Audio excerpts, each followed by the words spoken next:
Saludos colegas, soy María Elena Gabarrete, trabajo en la Escuela de Matemáticas en la Universidad Nacional en Costa Rica y en esta oportunidad voy a brindarles una conferencia que se llama Matemática o Matemáticas, lo que el estudio no matemático de signos culturales nos dice al respecto. Esta Mm, conferencia se aborda dos áreas relevantes. Una es que repasa algunas ideas vigentes del Programa Internacional de Etnomatemática y además describe como ejemplo cómo se ha llevado a cabo la localización de signos culturales en el espacio etnopedagógico de docentes en Costa Rica. Voy a explicar a lo largo de la conferencia las palabras que aparecen en esta segunda parte de esta lámina. En primer lugar, a mí me parece relevante abordar esta pregunta de por qué es importante considerar el componente social y cultural de las matemáticas. Bueno, en primer lugar, porque a mí me parece importante vincular la matemática formal con otros modos, entre comillas, informales, de concebir y practicar las matemáticas en la vida cotidiana. También porque hay culturas autóctonas, campesinas, rurales, que están desatendidas, invisibilizadas y que se conciben como congeladas porque en muchos lugares los programas de estudio se hacen desde una visión meramente basada en el centro del país o en las áreas de los países donde hay mayor concentración, mayor densidad poblacional, que generalmente suelen ser en las áreas metropolitanas de los países, como es el caso en Costa Rica. Y un poco se desatienden los grupos que son socioculturalmente diferenciados y también para proponer vías de innovación curricular en la educación matemática y poder atender esa diversidad sociocultural. En primer lugar, como les decía, vamos a abordar algunas ideas vigentes del Programa Internacional de Etnomatemática. Y todo comienza con una declaración de mis creencias. Entonces, vamos a ver, yo me pregunto, ¿matemática o matemáticas? Es una pregunta que siempre me he hecho. ¿Las matemáticas son en singular o son en plural? Bueno, pues para mí son en plural eh, y a mí me parece muy importante que como docentes de matemática o como docentes en general, nos hagamos la pregunta o nos hagamos estas preguntas. ¿Qué son las matemáticas? ¿Para qué sirven las matemáticas? ¿Dónde se encuentran las matemáticas? ¿Quiénes son los que hacen matemáticas y quiénes son los que saben de matemáticas? Bueno, digamos que estas preguntas me han acompañado a lo largo de toda mi carrera. No existe una sola respuesta para ellas, sino que esas respuestas incluso las he ido construyendo a lo largo de todo mi caminata profesional, ¿verdad? Y mi formación académica.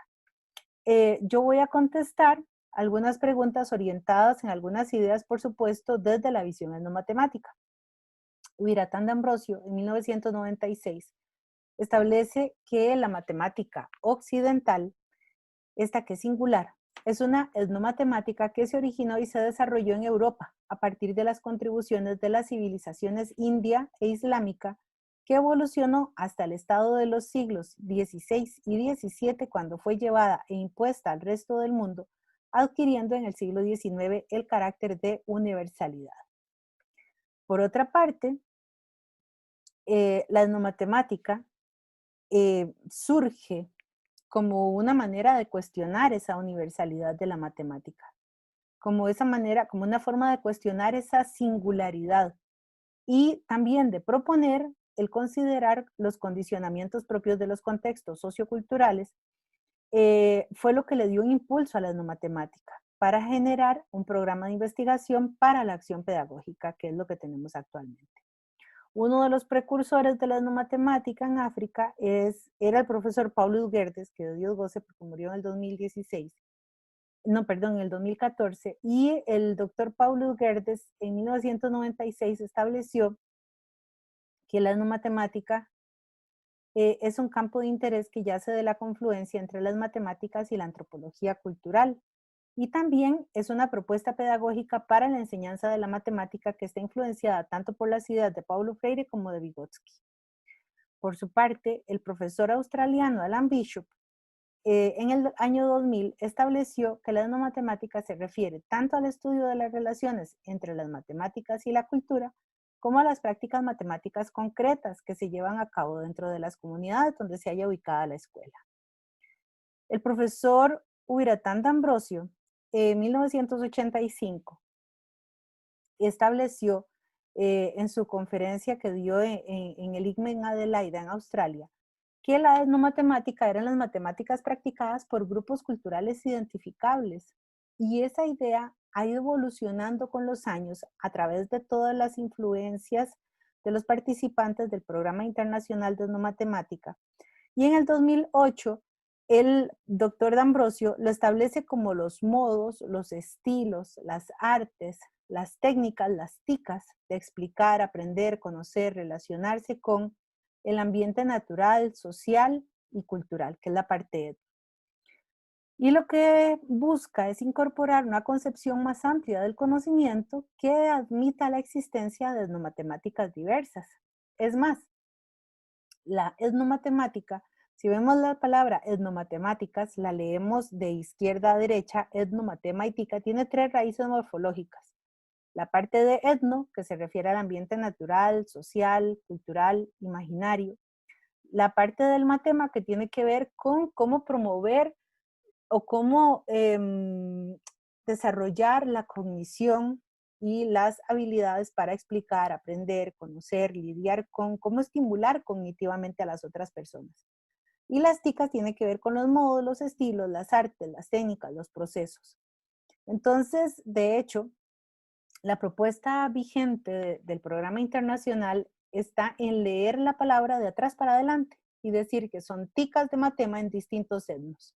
Es decir, que son las formas o los estilos o las maneras de promover un estímulo o el desarrollo de un estímulo cognitivo en un ambiente socioculturalmente diferenciados. Y a partir de ahí es donde tenemos entonces la concepción vigente de lo que es la etnomatemática. Tengo que recalcar que el asiento filosófico de la etnomatemática es la paz. Y en algunos de los trabajos de D'Ambrosio se establece, em, y también en los libros que están vigentes, de los cuales me voy a referir más adelante, se establece o se hace alusión al manifiesto Pugwash, que se firmó en 1957. Entonces, en 1955 se firma el manifiesto. Russell Einstein, Albert Einstein y Bertrand Russell eran bastante buenos amigos y estaban muy preocupados por la debacle y por todas las catástrofes promovidas por las guerras mundiales. Entonces, en ese momento, parece ser que incluso unos días antes del fallecimiento de Albert Einstein fue que se firma el manifiesto Russell-Einstein. Entonces hay un compromiso, porque esto queda como dentro de las últimas voluntades de Einstein, lo de promover una ética científica y que haya una vigilancia, porque las contribuciones a nivel científico se utilicen para promover la paz. Y con condiciones éticas bien fundadas. Entonces, 2 años más tarde, en una ciudad, en una aldea que se llama Pugwash, en Canadá, el profesor Bertrand Russell hace una junta de científicos y se firma el manifiesto Pugwash. Es un manifiesto que se preocupa por velar por las contribuciones científicas y que esas contribuciones sirvan para promover la paz. Y de hecho, en 1995 ese manifiesto ganó el Premio Nobel de la Paz. Bueno, pues la etnomatemática es como es una de las acciones que se hacen inspiradas en ese manifiesto Pugwash de velar por esa promoción de la paz. Entonces, de hecho, en palabras de D'Ambrosio, voy a permitirme leer este texto que dice, Matemáticas para la Paz. Y esto es un fragmento de una idea de él del 2016. Y dice, solo mediante la creación de una visión más holística del conocimiento matemático, uno que incluya las sabidurías de los grupos identificados por su cultura, se facilitará a todos los individuos ejercer una ciudadanía plena y participar plenamente en la transformación de una sociedad moderna que aún perpetúa estructuras de injusticia y desigualdad. Bueno, pues entonces para llegar a esa promoción de la paz, la etnomatemática tiene algunos enfoques innovadores. Entonces se discute y se debate la relación entre la etnomatemática y la justicia social, y los derechos civiles, y la educación indígena, los contextos profesionales, las prácticas lúdicas y los contextos urbanos y rurales, entre otros. Todo esto está en vigor en la discusión en el Programa Internacional de Etnomatemáticas. Yo me voy a referir a las ideas que están relacionadas con etnomatemática y justicia social. Y quienes están en la foto son Milton Rosa y Daniel Orey, quienes en el 2019 establecieron que tenemos que promover nuevas formas de ver las matemáticas, que promuevan una mejor comprensión de los conceptos, los procedimientos y los usos y los saberes haceres matemáticos. De hecho, para ir un poco más a fondo en esta idea, cuando ellos hablan de nuevas formas de ver las matemáticas, se refieren a promover distintos campos de investigación donde exista la posibilidad de reconocer datos sobre las matemáticas en la cultura. También trabajos matemáticos en situaciones interculturales, aplicaciones de las etnomatemáticas en el aula, estudios teóricos, sociológicos y políticos sobre las matemáticas y las conexiones entre las matemáticas con la justicia social. Esto lo establecen Rosa y Orey en el 2019. Además, esto viene secundando ideas que había establecido D'Ambrosio en el 2007, donde él abarca o dice que la etnomatemática, digamos que impacta la educación matemática y a la sociedad en tres realidades. En una realidad individual, porque cuando se hace una propuesta de reconocimiento del entorno del alumno, pues hay un mayor estímulo cognitivo y eso facilita el aprendizaje. Además, tiene que ver con un impacto a la realidad social porque al contextualizar la enseñanza, pues se mejoran todas las implicaciones y los aspectos didácticos de la misma educación matemática. Y también hay un impacto en la realidad planetaria porque al valorar el conocimiento cultural de estos grupos que han estado invisibilizados, se tocan los aspectos políticos propiamente de estos grupos que han estado invisibilizados. Además, la etnomatemática tiene 6 dimensiones: la dimensión cognitiva, la dimensión conceptual, la dimensión educativa, la dimensión epistemológica, la dimensión histórica y la dimensión política. Entonces, me voy a ir refiriendo una a una de ellas. Este es un extracto muy breve de un trabajo mucho más amplio. Pero bueno, la dimensión cognitiva procura estudiar el desarrollo de sistemas de conocimiento elaborados por grupos culturales diferenciados para adquirir, acumular, preservar el conocimiento matemático por varias generaciones. La dimensión conceptual procura estudiar el conocimiento matemático que surge como respuesta inmediata a las necesidades propias del ser humano de sobrevivir y de trascender, implicando aquí procesos, prácticas, métodos y teorías basadas en las propias representaciones de la realidad. En el caso de la realidad o de la dimensión educativa, aquí lo que se promueve es la incorporación de valores humanos como el respeto, la tolerancia, la dignidad, la integridad y la paz en la educación matemática con el fin de humanizarla y hacerla cercana a la realidad del estudiantado. Y aquí es donde se promueve la idea muy fuerte del non-killing math, las matemáticas para no matar.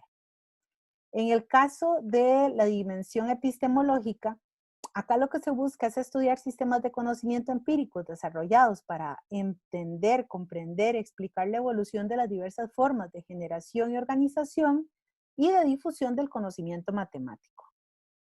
En el caso de la dimensión histórica, lo que se busca es estudiar los vínculos entre la historia de las matemáticas y la realidad de los estudiantes para enseñar matemáticas a partir de un contexto histórico, pero además reivindicar otras historias de las matemáticas, porque la historia de la matemática que está documentada es justamente la historia de las matemáticas occidentales y tenemos muchas más historias de las matemáticas que están sin documentar, que nos toca escribir.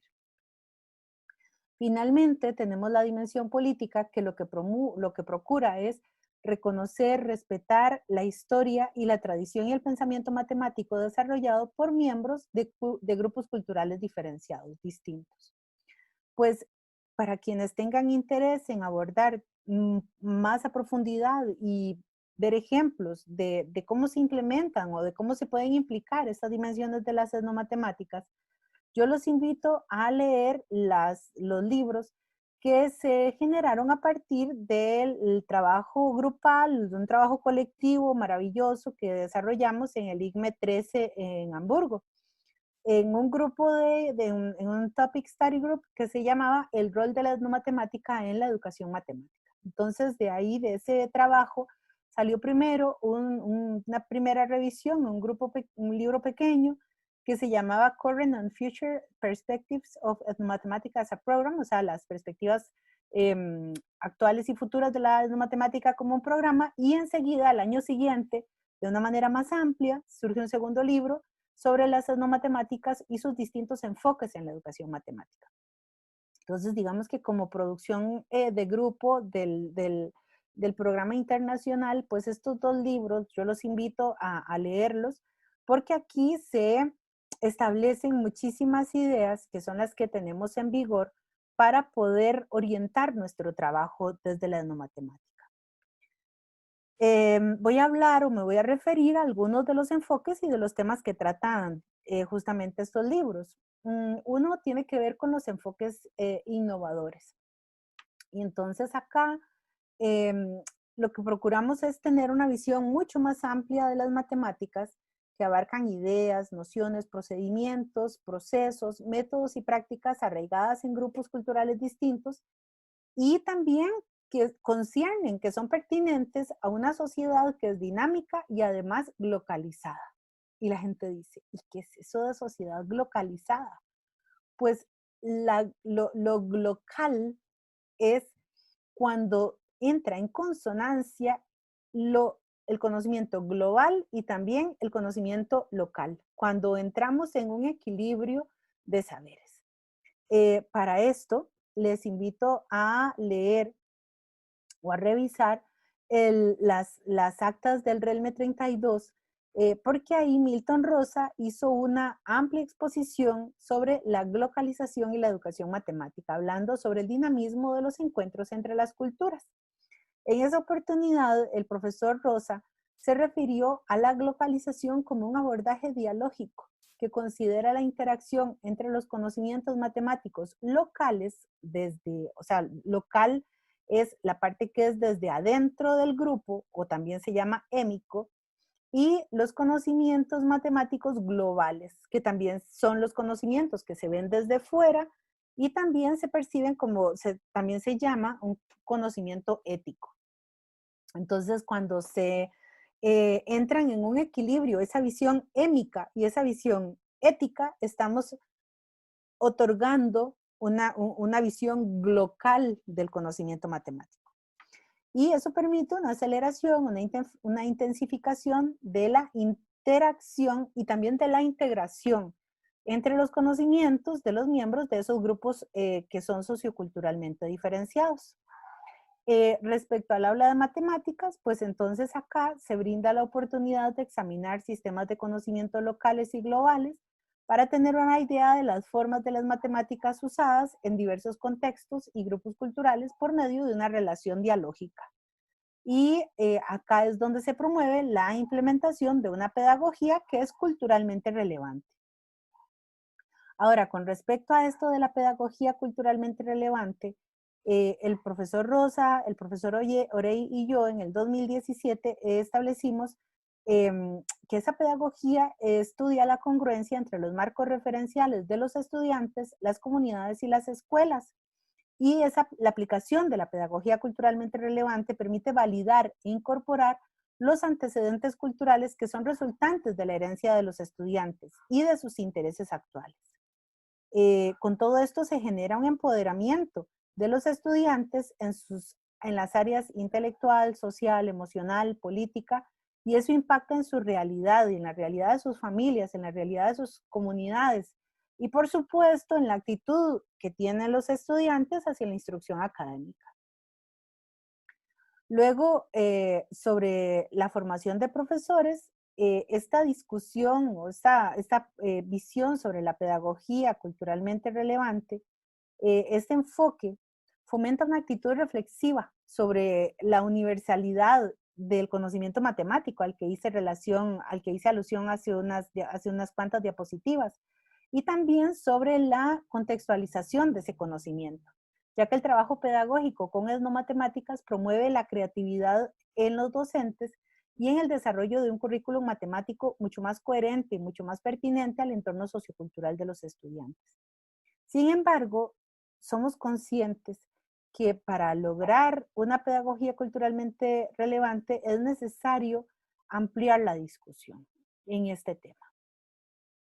Bueno, hasta aquí me he referido y como les digo, la idea es dejarlos invitados a participar de una discusión más amplia de todas estas ideas que he presentado hasta ahora. Enseguida me voy a referir a un ejemplo de un trabajo que hemos desarrollado en Costa Rica que trata sobre la localización de signos culturales en ese espacio etnopedagógico de docentes en Costa Rica. ¿Cómo hemos logrado eso nosotros? ¿A qué me refiero con eso? Bueno, pues nosotros hemos hecho una propuesta que surge como resultado de un curso de enculturación matemática y de etnomatemática que ha sido impartido en varias zonas del país, donde han participado docentes de educación primaria. En ese caso, los docentes tuvieron un doble rol. Fueron investigadores de etnomatemáticas regionales y también fueron docentes reflexivos de su práctica profesional ese proceso reflexivo enriqueció la planificación didáctica desde la visión sociocultural. Todo esto se enmarca en un proyecto que se llama Proyecto de Formación de Docentes en la Visión Sociocultural de las Matemáticas y que está enmarcado en la Escuela de Matemáticas en la Universidad Nacional en Costa Rica. El proyecto entró en vigor en el 2016, hemos trabajado estos años y hemos abarcado toda esta región del Pacífico del país. El mapa de Costa Rica es bastante, o sea, si vemos y si lo comparamos con otros países, pues es un país pequeño, pero nosotros hemos trabajado o hemos tratado de abarcar la mayor cantidad de escuelas o de regiones educativas posibles. Estamos en ese proceso de ampliar geográficamente la cobertura del proyecto. El proyecto se materializa o el trabajo se materializa en un curso que se llama Enculturación Matemática y Etnomatemática, del cual les hablaré más adelante. Y todo el esfuerzo del curso trata, o el protagonista, es el signo cultural. Entonces, ¿qué es un signo cultural? Pues es un elemento de la cultura que puede ser tangible, o sea, puede ser perceptible por los sentidos o no, puede ser intangible. Cuando hablo de algo tangible, pues puede ser, por ejemplo, un tambor, un jarrón, algún elemento artesanal, alguna herramienta para cultivar o para pescar, etcétera. O intangible puede ser la lengua, o sea, el idioma, puede ser algo que no sea perceptible por los sentidos, puede ser un sistema de tradiciones y de costumbres. Por ejemplo, el signo cultural entonces es un elemento de la cultura que puede ser tangible o intangible, que sea representativo y que sea relevante para la región, en el que se puede identificar conocimiento matemático desde la perspectiva cultural y que por supuesto se reconozca potencial para la matemática escolar. Entonces yo voy a explicar un poco al referirme a esta foto que lo que muestra es un poco, acá tenemos un pescador artesanal que está trabajando con sus redes. La esposa de este señor pues también es artesana, ¿verdad? Con las mismas redes se puede, con los sobrantes de las redes se puede hacer toda esta urdimbre para poder trabajar. Y aquí abajo tenemos trabajos que hemos desarrollado nosotros a partir de ese conocimiento con los pescadores para acercar o para poder llevar ese conocimiento que es ancestral y que es un conocimiento propio a los docentes. Y ha sido muy interesante ver cómo se han empoderado los niños y las comunidades cuando los docentes implementan ese conocimiento en las aulas. Los signos culturales, pues yo establecí que se podía utilizar un modelo que describe la cultura a través de un modelo atómico que presentó el profesor Julian Huxley en 1955. Y dentro de ese modelo atómico para la descripción de la cultura, el profesor Huxley establece que la cultura puede tener mentifactos, o sea, em, cuestiones que son pensamientos comunitarios, que es lo que el conocimiento que subyace eh, a una serie de prácticas. Las prácticas son los sociofactos, o sea, las prácticas culturales que se realizan a nivel grupal o individual, y los artefactos, pues son los objetos materiales que se construyen y a partir de un acto social eh, que está sostenido en los mentifactos. También de esto, pues les invito a leer que hay bastantes cosas publicadas mías y de otros colegas que hacen una explicación mucho más amplia. Bueno, pero entonces nosotros, dando una explicación de cómo identificar signos culturales, pues después lo que hacemos es invitar a los profesores, a los docentes y a las profesoras a contestar esa pregunta. ¿Qué hay dentro de mi contexto que pueda ser herramienta para la enseñanza de la matemática? Lo que sucede es que no todos los docentes se hacen esta pregunta porque a veces no es fácil de ver. Entonces, aquí nosotros lo que hacemos dentro del curso es promover el rol del docente como un investigador. Entonces, ¿qué es lo que investiga? Pues las ideas que subyacen en las prácticas de sus propias culturas, de su grupo, de su entorno más cercano. ¿Y por qué investigar? Bueno, para estudiar las diversidades, porque para poder identificar herramientas pertinentes para conducir la enseñanza, para promover un entendimiento mutuo con los alumnos y con los padres de familia, y para establecer el respeto por el propio conocimiento matemático cultural. Luego, ¿para qué investigar? Pues para dar mérito a los propios saberes, para propiciar actividades contextualizadas, para promover tareas que integren tanto no matemáticas occidentales, es decir, las que son vistas o son abordadas desde una visión ética, como las etnomatemáticas del entorno cultural del docente o del alumno, que son las que tienen una visión émica, o sea, desde dentro. ¿Y todo esto qué es lo que aporta? Pues aporta una propuesta curricular novedosa, aporta la construcción o el desarrollo de materiales de enseñanza situados, además recursos que relacionan contextos locales y nacionales y por supuesto nuevas vías en el aprendizaje significativo. Entonces nosotros, ¿qué es lo que hacemos en este proyecto? Pues nosotros hacemos investigación etnográfica y esa investigación etnográfica pues la utilizamos en la formación de docentes. En la lámina de la izquierda están mis compañeras del proyecto haciendo una indagación de campo, estamos haciendo indagación de campo y en la lámina de la derecha vemos cómo podemos llevar ese conocimiento que hemos aprendido a partir del trabajo de campo etnográfico a los procesos de formación docente. Bueno, nosotros tenemos unos fundamentos teóricos, como les hablábamos, nosotros estamos en total concordancia con las ideas de tres precursores de la etnomatemática, el profesor Ubiratán Ambrosio, el profesor Pablo Guerdes y el profesor Alan Bishop. Del profesor D'Ambrosio rescatamos toda esta necesidad de impactar a través de las dimensiones del Programa Internacional de Matemática en las aulas.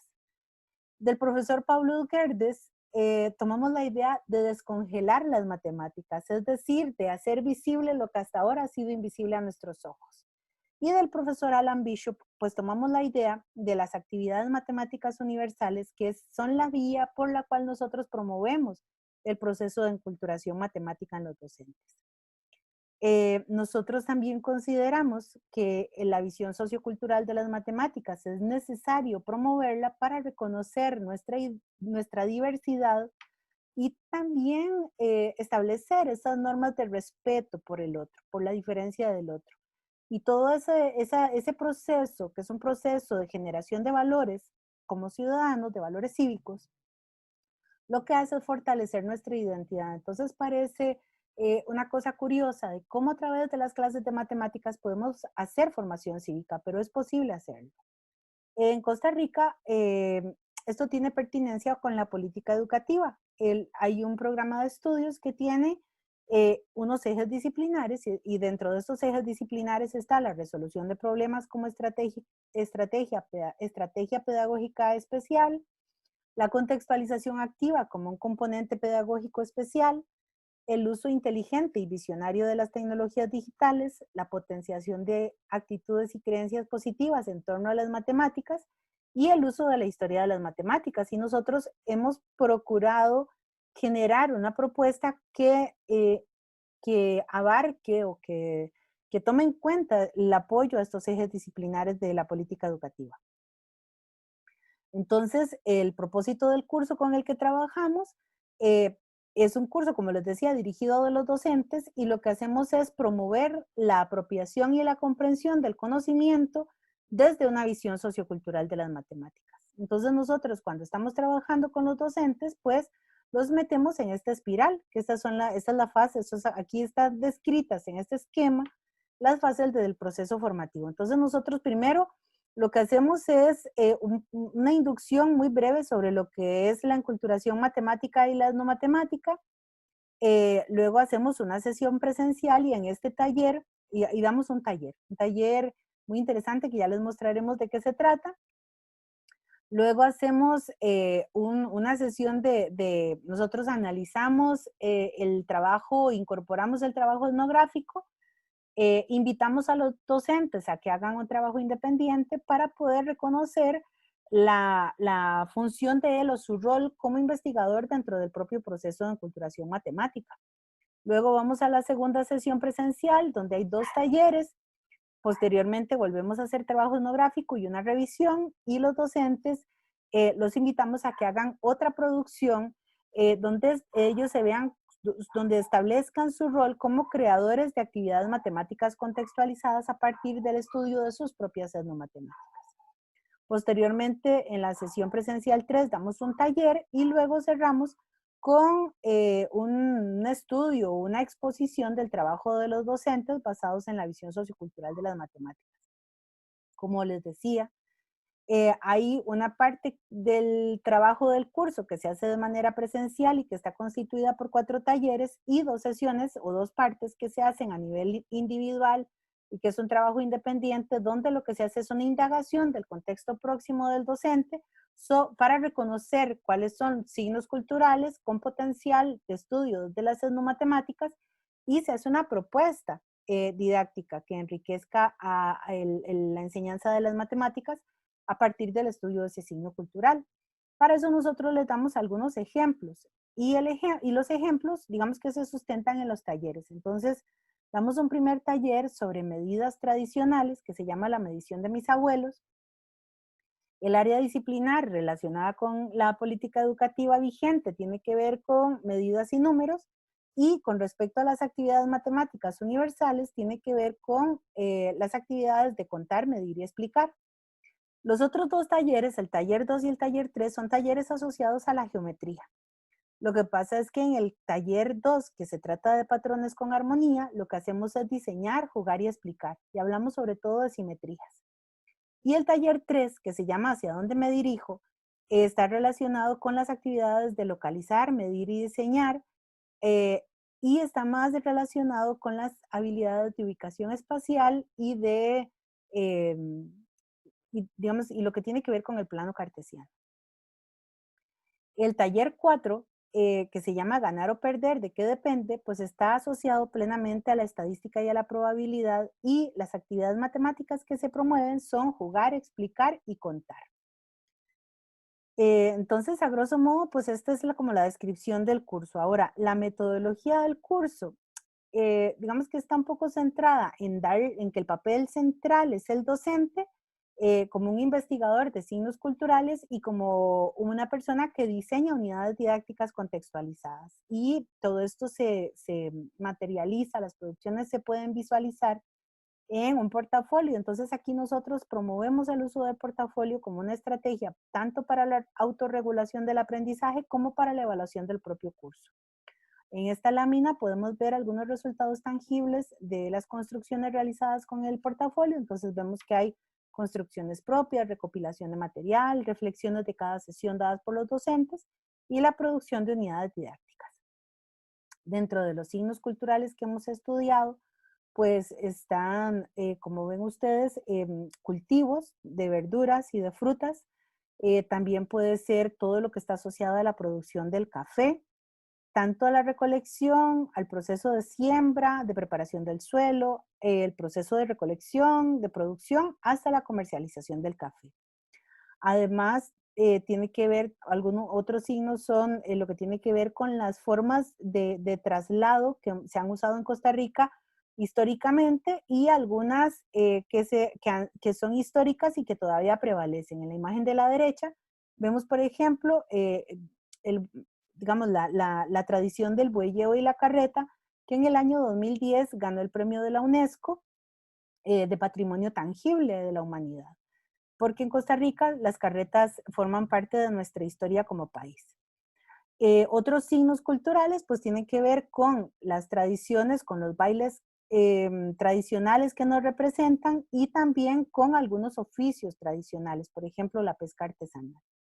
Bueno, cuando los docentes se involucran en el curso y participan del curso, se genera una unidad didáctica en el portafolio del docente. Y nosotros hemos contado con el apoyo de una persona diseñadora que nos ha ayudado a trasladar esas propuestas que han realizado los docentes a un material que saldrá publicado muy pronto y hemos generado antologías por cada región educativa.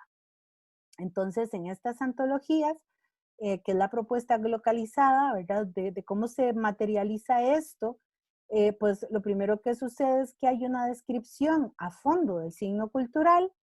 Posteriormente, hay una descripción de cómo en ese signo cultural se reconocen las actividades matemáticas universales y posteriormente a esto hay una serie de problemas que han sido diseñados desde la perspectiva etnomatemática, considerando ese diálogo, esa visión dialógica entre la perspectiva émica y la perspectiva ética, entre el conocimiento local y el conocimiento global. Después de trabajar por bastante tiempo con esto, pues decidimos que íbamos a generar un modelo que fuera un modelo de formación docente. Y entonces este modelo se llama EDGLOMA y significa etnomatemáticas localizadas para maestros. Y aquí es donde nosotros entonces materializamos esto, ¿verdad? La localización del espacio etnopedagógico de docentes a través de etnomatemáticas regionales en Costa Rica. Entonces nosotros hemos replicado este curso que les decía varias veces en varias regiones educativas donde mantenemos algunas actividades, pero lo que cambia, por supuesto, es todo el entorno y todo el contexto que está alrededor de los docentes. Entonces lo primero que hacemos es adaptar el curso al contexto de cada región educativa. Posteriormente implementamos el curso en cada región educativa. Hacemos una selección de unidades didácticas a partir de los signos culturales que existen en esa región. Se hace la construcción de las unidades y posteriormente se hace el proceso de edición viene aquí y posteriormente volvemos a contactar con los docentes para validar las unidades didácticas que están contenidas en las antologías y finalmente devolvemos las antologías, hacemos un proceso de devolución del proceso a los docentes en cada región educativa. Entonces, ya para ir terminando, les comento que este estudio etnomatemático o el estudio de estas etnomatemáticas regionales ha suscitado reflexiones sobre las conexiones significativas entre el contenido matemático, el contexto, la cultura, la sociedad. También ha generado el desarrollo de empatía y la alteridad del ver al otro para educar a todos los alumnos, en particular aquellos que se han reconocido marginados de acuerdo a condiciones específicas que tienen. También el estudio localizado de signos culturales regionales a través de estas etnomatemáticas favorecen los docentes las habilidades como investigadores de su contexto para enriquecer el aprendizaje significativo con pertinencia cultural. Esto tal vez es muy, muy importante, porque finalmente lo que queremos es dotar a los docentes de una visión mucho más amplia de las matemáticas para poder enriquecer el trabajo en las aulas. Luego también reconocemos que es necesario ampliar la discusión de las posibilidades para la inclusión de la perspectiva de la etnomatemática en las aulas. También es necesario incentivar el respeto y dar voces a la diversidad social y cultural de los miembros de los grupos diferenciados, y es necesario desarrollar un proceso de comprensión de las diferencias, promover la alteridad y el diálogo para promover la paz. Y con esto termino mi conferencia. Como, me dieron ganas de poner algo más a manera de cierre, entonces cuando uno ve esto, muchas veces le dan ganas de investigar en etnomatemáticas. Y hace algún tiempo tuve la oportunidad de consultar a algunos colegas que tienen mucha trayectoria investigando en etnomatemáticas, y a todos les hice la misma pregunta. Entonces voy a compartir con ustedes las respuestas. El doctor Franco Favilli, que es un profesor italiano, yo a todos les pregunté cuáles son sus creencias sobre la responsabilidad que debe tener un investigador en etnomatemáticas frente a la comunidad científica. Entonces el doctor Favilli lo que dijo fue, la comunidad de los investigadores en etnomatemáticas debe estar alerta. En particular, debe ser capaz de dialogar con los que investigan la antropología, la etnografía, la historia de la matemática y la educación matemática. El doctor Thomas Guilford dijo que ante esta misma pregunta, dijo, bueno, que su trabajo refleje un respeto a las comunidades y a las culturas involucradas. Y, y los investigadores en etnomatemáticas frente a la comunidad científica deben atreverse a incluir observaciones y conclusiones no conformistas. El profesor Milton Rosa hace una lista de condiciones y dice, primero tiene que haber respeto y valorización de los investigadores que empezaron o dieron sus primeros trabajos en etnomatemáticas. En segundo lugar, debe haber respeto y valorización de la historia de la educación matemática. Y por supuesto, tiene que haber un diálogo simétrico entre puntos de vista distintos. Entonces, con estas ideas finalizo mi participación. Les agradezco la atención sobre cada una de las diapositivas que he presentado. Pueden contactarme al correo electrónico para cualquier consulta y también si requieren algún material, pues con todo gusto se los puedo facilitar. Así que muchas gracias por la atención y espero que estén muy bien.